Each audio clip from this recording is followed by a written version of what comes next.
მოგესალმებით კიდევ ერთხელ, წარმოგიდგენთ მოხსენებას თემაზე ინგლისურ-ქართული სამეცნიერო ტერმინოლოგიის ლინგვისტური მოდელირების თავისებურებები. მოგეხსენებათ, რომ მე-20 საუკუნის ბოლო მე-13 და 21 საუკუნე აღბეჭდილია მეცნიერების და ტექნოლოგიის სწრაფი განვითარებით, რამაც რა თქმა უნდა ასახვა პოვა ენაზე, იმიტომ რომ ენაში მოზღვავდა უამრავი ახალი ცნება, შეიქმნა მისი შესატყვისი ტერმინი. და დღეს ქართულ ენაში ტერმინები ძირითადად შემოდის და მკვიდრდება სესხების გზით. ამის გამომწვევ მიზეზად ტერეზა კაბრე გვისახელებს შემდეგ რამეს და გვინდა მოვიხმოთ მისი სიტყვები. მეცნიერება და ტექნოლოგიები ძირითადად ეკონომიკურად ძლიერ ქვეყნებში ვითარდება, ახალი სამეცნიერო ტერმინოლოგია ამ ქვეყნების ენებზე იქმნება და არსებობს იმის საშიშროება, რომ ეს ტერმინოლოგია ისესხონ სხვა ნაკლებად განვითარებული ქვეყნების ენებმა. სესხების შემთხვევები უნდა კონტროლდეს და ენობრივმა საზოგადოებებმა არ უნდა დაუშვან მათ ენებში ტერმინთა უკონტროლო შემოდინება. ჩვენ რა თქმა უნდა ვეთანხმებით ტერეზა კაბრეს მოსაზრებას და მიგვაჩნია რომ ტერმინთა უკონტროლო შემოდინება საფრთხეს უქმნის ენას და საჭიროა ამ პროცესების გაკონტროლება, განსაკუთრებით საყურადღებოა და მნიშვნელოვანია ტერმინოლოგიური პრობლემების შესწავლა. ბევრი ტერმინი, როგორც უკვე გითხარით, სხვადასხვა დარგში, მოკლედ ტექნოლოგიების განვითარებასთან ერთად იქნება უამრავი ახალი ცნება და იქნება მათი შესატყვისი ტერმინები და ეს პროცესები მიგვაჩნია, რომ აუცილებელია წარიმართოს საერთაშორისო სტანდარტების დაცვით და მოცემული ენის ნორმების, თავისებურებებისა და ენობრივი ნორმების დაცვით, რა თქმა უნდა. დარგის ამ მსგავსი საქმიანობის გარეშე, რა თქმა უნდა, ფერხდება დარგის განვითარება, იმიტომ რომ ტერმინოლოგია არის დარგის წარმომადგენლებს შორის ურთიერთობის აუცილებელი პირობა.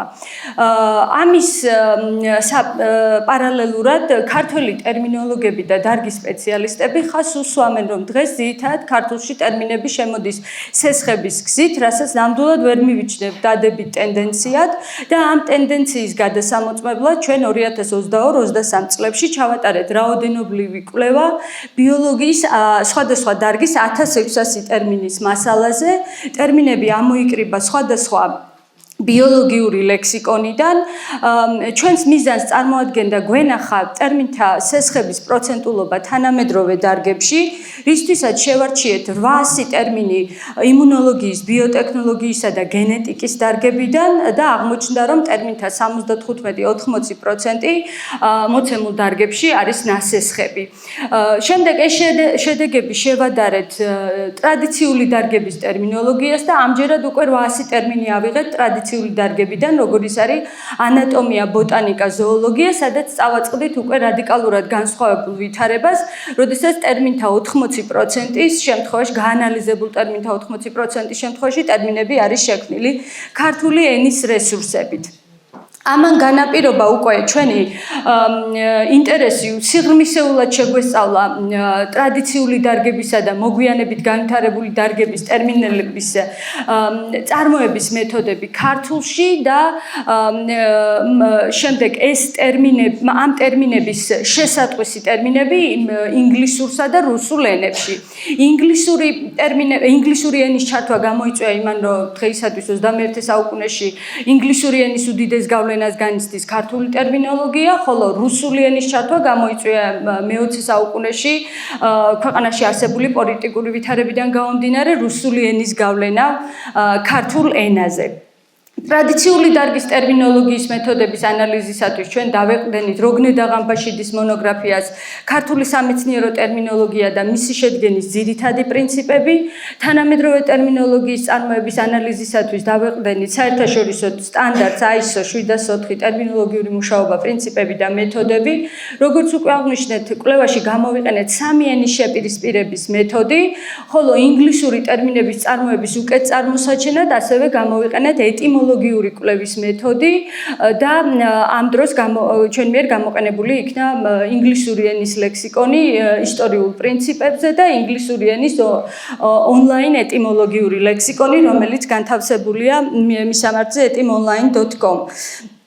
კვლევის ამ ეტაპზე ზემოთხსენებული 1600 ტერმინიდან შემთხვევით შერჩევითობის პრინციპით შევარჩიეთ 200 ტერმინი, მათ შორის 100 იყო ტრადიციული დარგის 800 ტერმინიდან, ხოლო 100 იქნა მოგვიანებით განვითარებული დარგის ტერმინებიდან შერჩეული.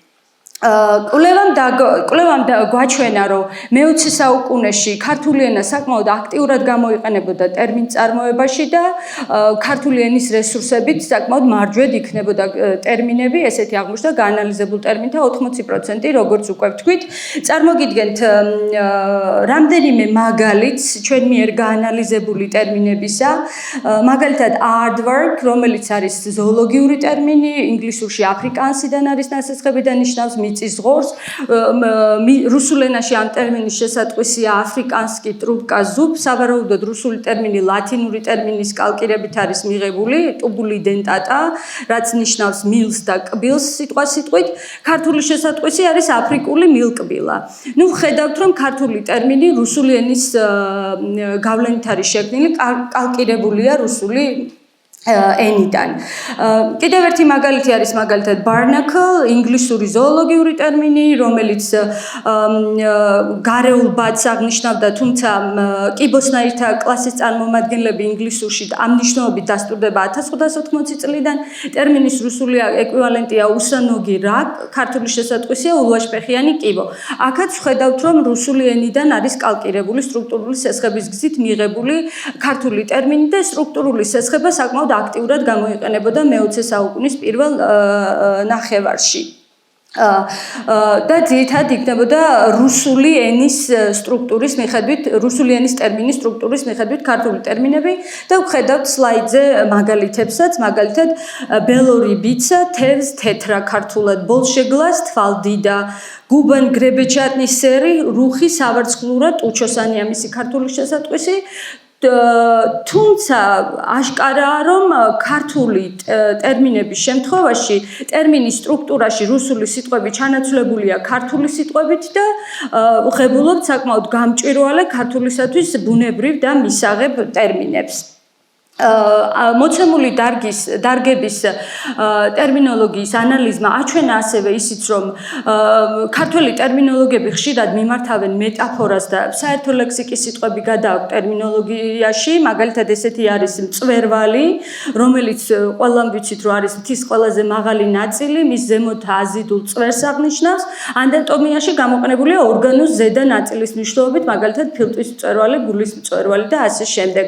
საერთო ლექსიკის სიტყვის ტერმინოლოგიზაციის მაგალითებია მაგალითად თვალის მკერი, ორგანოს შესასვლელი, კბილის ფესვი, ფოთლის უბე და ასე შემდეგ. ქართველი ტერმინოლოგები ასევე ხშირად მიმართავდნენ შედარებას და მსგავსების გამომხატველ სადერივაციო ელემენტებს იყენებდნენ ტერმინთა წარმოებაში. ესე მივიღეთ ice fishes, ინგლისური ზოოლოგიური ტერმინის ქართული შესატყვისი თეთრსისხლასებრნი, ანუ ეს ებრ არის მსგავსების გამომხატველი სადერივაციო ელემენტი, zoomorphs, მაგალითად, რომლის ქართული შესატყვისია მზიურასნაირი. რაც შეეხება პირდაპირ სესხებას აღნიშნულ დარგებში, ასეთი აღმოჩნდა გაანალიზებულ ტერმინთა 20%, თუმცა უნდა აღინიშნოს, რომ პირდაპირ სესხების გზით მიღებული ტერმინის გვერდით სინონიმურ წყვილად გვევლინება ქართული ენის რესურსებით შექმნილი ტერმინებიც, მაგალითად ასე მივიღეთ ბრაქიკეფალია და მოკლე თავიანობა, ენდოკრანიუმი, ქალაშიგა, კანი, განგლიოზური, კვანძოვანი და ასე შემდეგ. პირდაპირ სესხების წყაროც ძირითადად რუსული და ლათინური ენებია.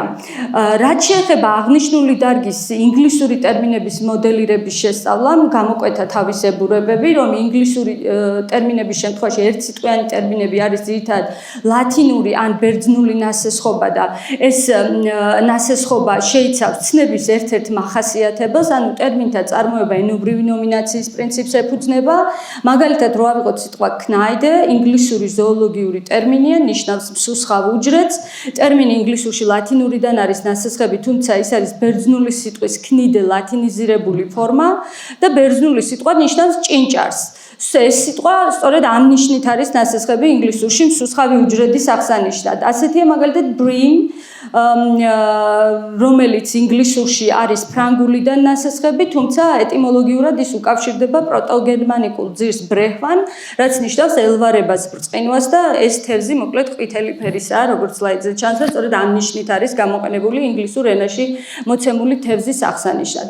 რაც შეეხება მრავალსიტყვიან ტერმინებს ინგლისურ ენაში, ისინი მიღებული არის ინგლისურ ენაში უკვე არსებული რესურსებით და ინგლისური ენის რესურსებში ჩვენ გულისხმობთ რა თქმა უნდა ნასესხობებს, როგორც პროტოგერმანიკული ძირის სიტყვებს, ასევე ინგლისურ ენაში ნაწარმოებს სიტყვებს და ასევე ნასესხობებს სხვა ენებიდან, ეს იქნება ფრანგული თუ ლათინური თუ ბერძნული მაგალითად, თუმცა ეს არის ინგლისური ენის განვითარების ადრეულ საფეხურზე და ისინი უკვე ინგლისური ენის ლექსიკის ნაწილად თამამად შეიძლება მივიჩნიოთ. რაც შეეხება უკვე იმუნოლოგიის, ბიოტექნოლოგიისა და გენეტიკის დარგების ქართული ტერმინების კვლევამ დაგვანახა, რომ ამ შემთხვევაში ინგლისური ტერმინების გავლენით არის ქართული ტერმინები, ნაწარმოები ქართულში, შექმნილი ქართულში. ძირითადად ეს არის კალკირება და მაგალითებიც წარმოდგენილია antigenic shift, რომლის ქართული ეკვივალენტია ანტიგენური shifti. Constitutive mutation, კონსტიტუციური მუტაცია. High endothelial venule, მაღალი ენდოთელიალური ვენულა. Vascular addressing, ქართული შესატყვისია ვასკულარული ადრესინი. ხედავთ, რომ თვითონ ქართული ტერმინების შემთხვევაში ეს ინგლისური ტერმინის სტრუქტურაში ინგლისური სიტყვები არ არის ქართული სიტყვებით ჩანაცვლებული, ისინი არის ტრანსლიტერირებული და საკმაოდ გაუმჭვირვალე ტერმინები მივიღეთ. რაც შეეხება ინგლისური ტერმინების მოდელირების შესწავლამ აღნიშნულ დარგებში აქ სრულიად განსხვავებულ ვითარებას ვაწყდებით. ერთსიტყვიანი ტერმინები ინგლისურში ხშირად არის პოლისემიური, მიღებულია საერთო ლექსიკის სიტყვის ტერმინოლოგიზაციის შედეგად, გადადის დარგიდან დარგში და ძირითადად ენობრივი ნომინაციის პრინციპს ეფუძნება და ხდება მეტაფორიზაციის საფუძველზე ტერმინთა წარმოება. შედგენილი ტერმინების, ანუ მრავალსიტყვიანი ტერმინების შემთხვევაში აქაც გაზრდილია მათი რაოდენობა, თუმცა ის ინგლისურში მიღებულია უკვე არსებული სიტყვების გაერთიანების საფუძველზე, ეს იქნება მშობლიური თუ ადრეულ ეტაპზე ნასესხები და შესაბამისად ინგლისურში საკმაოდ გამჭვირვალე ტერმინებს ვღებულობთ, განსხვავებით ქართული ენისაგან, სადაც როგორც გითხარით, მრავალსიტყვიანი ტერმინებიც კი ტრანსლიტერირებულია. ასევე საინტერესოა ისიც, რომ კვლევა მაჩვენა, რომ ინგლისური ენის გავლენას განიცდის არა მხოლოდ ქართული, არამედ რუსული ენაც და აქაც რუსული ენის შემთხვევაშიც ტერმინები ძირითადად კალკირების გზით შედის და ტრანსლიტერაციის გზითაც რა თქმა უნდა, ესეთია მაგალითად expressivity, expressiveness, homing და ასე შემდეგ. აქაც შეიძლება გამოითქვას ვარაუდი, რომ დღესაც რამდენიმე ტერმინი კვლავ რუსული ენის გავლენით იქნებოდეს ქართულში და შეიძლება ჯერ კიდევ ვერ გადავისუფლდა ქართული ენა რუსული ენის გავლენისაგან. ჩვენ მიერ ჩატარებული კვლევის საფუძველზე გვინდა წარმოვადგინოთ რამდენიმე რეკომენდაცია. მაგალითად, თუ ერთსიტყვიანი ტერმინი ინგლისურში საერთო ლექსიკის სიტყვის ტერმინოლოგიზაციის შედეგად არის მიღებული, ჩვენ შეგვიძლია მივმართოთ სემანტიკური სესხების მეთოდს და შევქმნათ ტერმინი ინგლისური ენის ანალოგიით, ნაცვლად პირდაპირ სესხებისა. ეს მეთოდი საკმაოდ აქტიურად გამოიყენებოდა ქართული ტერმინოლოგების მიერ.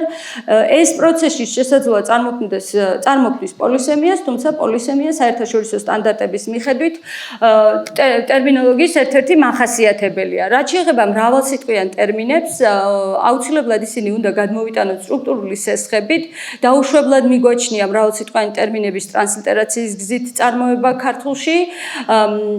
მათი კალკირება და წარმოება გამჭვირვალე ტერმინებით გაამდიდრებს ქართულ ტერმინოლოგიას. ქართული სიტყვათმაწარმოებელი საშუალებების გამოყენებაც აქტიურად შეგვიძლია ამ პროცესში და საბოლოოდ გვინდა ხაზი გავუსვათ, რომ ზოგადად ტერმინოლოგიური საქმიანობა ბევრ ქვეყანაში უპირველესი ამოცანაა და ტერმინოლოგიური და ენობრივი პოლიტიკა ბევრ ქვეყანაში კანონით რეგულირდება ეს პროცესი. მიგვაჩნია, რომ აუცილებელი ამ კუთხით საქართველოს საქართველოშიც წარიმართოს მუშაობა და გაკონტროლდეს ეს პროცესები დარგის სპეციალისტების, შესაბამისი სახელმწიფო უწყებების, ენათმეცნიერების, ტერმინოლოგების აქტიური ჩართულობით. მიგვაჩნია, რომ ქართულად ტერმინის გადმოტანის დროს მან არ უნდა დაკარგოს მისი მთავარი ფუნქცია, ის ადვილად გასაგები უნდა იყოს ამ ენაზე მოლაპარაკეს საზოგადოებისათვის, დარგის სპეციალისტებისა თუ სტუდენტებისათვის, რომლებიც ამ დარგს დაეუფლებიან სამომავლოდ. სულ ეს იყო დღეისათვის.